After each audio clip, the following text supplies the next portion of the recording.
If you've ever told yourself stalkers send warning signs over weeks, listen closer. These 3 escalated in a single night. I verified message timestamps and reports where possible, cut names and streets, and left in what makes the pattern obvious once you've seen it. 1 small boundary crossed, then 10.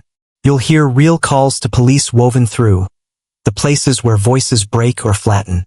If you're home alone now, don't mute the part of your brain that notices the off note in a familiar song. That's the only early warning anyone gets. I live above a deli in a narrow railroad apartment, the kind where the front door opens straight into your living room and the bedroom is a hallway away. I used to feel invisible there. The mail slot rattled once a day, the bus breathed down the block every 20 minutes, and I was a face nobody clocked twice, until a man at the coffee place began to memorize my order and then my schedule. He was chatty in the safe way. Noise about beans and weather, not about me. Then the pattern twitched. He started telling me where he'd seen me the night before. Late, huh? I drove by when you were walking the ridge, he said like gossip. I smiled tightly and found a new shop. That was Thursday. Friday at 8:41 p.m. I got an alert on my phone. Unknown AirTag detected moving with you. I was in bed. My keys were on the dresser. I followed the sound the app plays when you tell the tag to chirp. It seemed to come from the living room, then from the hall like it didn't want to be found. I emptied my tote, flipped cushions, and then my phone's dot put it on the move, leaving my building. I turned off the phone. I wanted the dot to lose me. Saturday, I swapped bags and left for a movie with a friend. When we came out at 11:36, a gray hatchback idled 3 cars down from us. Crawled as we walked. I ducked into a deli, waited, texted a neighbor to check my door. At 12:03 a.m., a new alert. This item was seen near you late last night. I went upstairs and found a tiny round magnet stuck under my doormat's edge with a tracker clipped to it, wrapped in black tape. I didn't recognize the brand. My hands shook. I put it in a foil-lined cookie tin and set it on the fire escape. At 12:22, someone knocked softly, like a friend ashamed of waking me. I watched the chain sway from my bedroom door and saw a shadow under it, toes toward the jamb, not moving. My phone buzzed with a number I didn't know. It left a voicemail. A man's voice said my name as if we were already mid-conversation, then laughed once. Quick. I called 911. The call log says it better than I can. 911. What's your emergency? There's a man outside my apartment door. He knows my name. I found a tracker under my mat. What's the address? I gave it. Do you know the person? Are they trying to get in? I don't know him. He's not knocking now. He's just there. Can you secure yourself in a room? I have the chain on. I'm in the bedroom. There's only one door. Stay on the line. Officers are en route. Do you have any cameras? No. Just my peephole. He pressed the mail slot. He slid a card through. What does it say? I picked it up. It was a loyalty card from the coffee shop with a phone number scrawled on the back and the word sorry. The S had the same slash the barista uses on bags. Please don't open the door. Officers will knock and identify. Do you hear anything now? Footsteps. Stairs. Blue light blinked through my blinds in under 3 minutes. On the landing, the officers found no one. In the vestibule downstairs, they found gray smudges at the mailbox frames where someone had tested every slot, and on the tile a dot of black tape like the kind I had peeled from the tracker. An officer took the cookie tin with the device inside and told me to photograph it first. The next morning, a detective called to say the tracker was a common off-brand, cash-bought. They watched the coffee shop's exterior cam and saw the barista's boyfriend's car lurking on 2 weeknights and once the previous afternoon. He had my building key fob in his pocket when they picked him up. He'd found my bag tag by leaning over the counter every morning and decided he wanted to control where I went. He didn't get to finish his thought. I changed my locks and learned that feeling observed is a fact, not a flaw. Last fall, my sister and I moved into a corner unit on the 4th floor of a pre-war building with a courtyard of maples. Across the way was another wing of the same building. Our windows faced theirs. In the first week, a plant at our sill kept being turned a quarter inch the other way when we woke up. Leaves brushed against glass we hadn't opened. I assumed drafts. Then we started getting notes under our door in childish bubble letters with no return. Cute curtains. Where did you get that lamp? Until one said, I like your blue robe. Only one of us had a blue robe, and she kept it in her room, far from the window.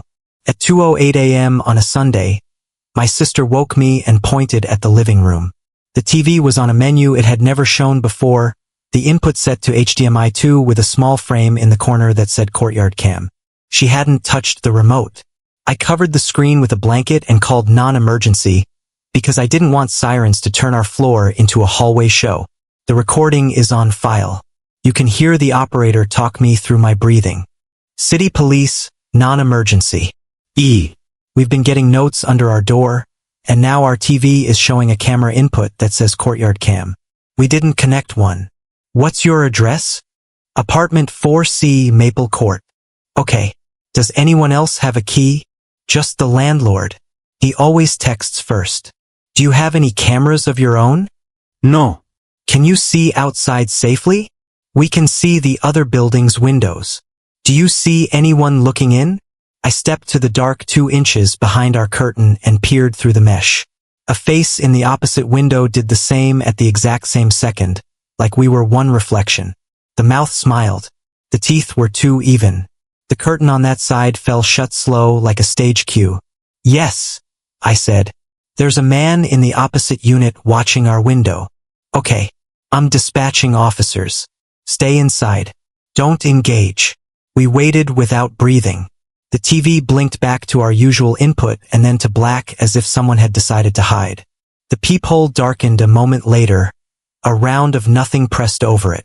We backed away and felt stupid for backing away from a circle the size of a nickel. When the knock came, the officer covered our peephole from his side and identified. They took our notes and moved through the hall to 4H across the courtyard. No one answered. The super let them in. Inside, they found 3 monitors on a table and 2 small black squares on the sill, Wi-Fi cameras taped to plant stakes aimed at us. On the desk was a stack of mail addressed to vacant units and a key ring that shouldn't have left the office. In the freezer drawer, they found several phones in Ziplocs. He'd popped the laundry room back door lock months earlier, they think, and collected from there. They took him out quietly. We moved faster than we thought we'd ever be able to. The third started like convenience and slipped into something else between messages. I had the flu the Thursday before Thanksgiving and ordered groceries on the app because the thought of moving my car made my skin ache. The driver matched to me at 7:18 p.m. Name, Ray. 5 stars. A cartoon avatar instead of a face. He messaged 9 times about substitutions in 10 minutes. Ended each with a smiley. And then added, love this neighborhood. I'm on Maple, too. Which felt a half step too personal for garlic and tea. I selected leave at door. At 7:49, my phone buzzed that the order was delivered with a photo. Bags on my mat. My number plate in frame. I texted thanks and didn't open the door until his car drifted off the block on the map. At 9:06, a text came from a regular number, not the masked relay the app uses. You got everything okay? It said. No name. I ignored it. At 9:08, avocados okay? I can swap. I blocked the number. At 10:12, someone knocked with 2 knuckles, soft, not the way neighbors do. Through the peephole, I saw Ray's cartoon avatar where his face should be, just a hat brim and a smile hanging under it like a sticker. He'd angled his head so the brim covered him from my lens. It's Ray, he said. You forgot your receipt. Open up. I'll be quick. I said I was sick and to leave it on the mat. He slid a piece of paper under the door, 2 white, not receipt paper, a full sheet folded twice.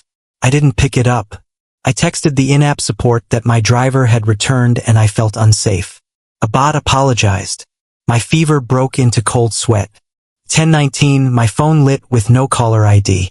I let it go to voicemail. The transcript populated in a rectangle on my screen. I can see your lights on. We'll be fast. A minute later, the porch camera made the chime my app plays when someone steps into frame. Then the chime cut to black and said, device offline. He'd put a finger over the lens. I called the non-emergency line first, because that's what my brain does when it wants to be polite to strangers. The operator moved me to 911 as soon as I said the words driver returned and won't leave. 911. What is the location of your emergency? I gave my address and apartment number. Tell me exactly what's happening. My grocery driver came back after delivery. He's at my door. He had my personal number somehow. He says he has a receipt. I didn't ask for him to come back. Do you see any weapons? No. I can see the brim of a hat. He's covering the peephole sometimes. He just put paper under the door. Stay on the line. Are all your doors locked? Yes. Chain is on. Windows are locked. Do you live alone? Yes. Officers are en route. Do not open the door. Do you have a safe room? My bedroom has a solid core door. I can go there. Go there now, take your phone, and stay with me. I backed away with my eyes on the chain, on the line of light under the door. A shadow passed across it. The knob didn't turn. He was being careful, like he understood which actions move charges from annoyance to criminal. 2 short knocks came, then 3 spaced out, then silence. The app pinged. We're sorry your order wasn't satisfactory. Rate your driver. I put 1 star and wrote returned without invitation. Contacting police. That felt like typing into a vacuum. Blue light washed the ceiling at 10:26. A firm knock, badges at the peephole this time, uniforms in the stairwell with their bodies angled so I could see faces, names. I kept the chain on while I called the dispatcher to confirm. When I opened, the hall's warm air tumbled in, and the paper that wasn't a receipt slid on the draft. An officer stepped over it and down the stairs. The other asked me to stay back while he cleared the vestibule. A minute later, he returned with a man in a puffy jacket and a grocery app polo underneath, cap in his hand now. He looked smaller without the brim trick. He said we were having a misunderstanding, that I'd asked for a swap. I hadn't. He said he left the receipt. The officer held up the paper. It was a printed screenshot of my building from Google Street View with my door circled in pen and ring this one, written in block letters. The officer's face didn't move.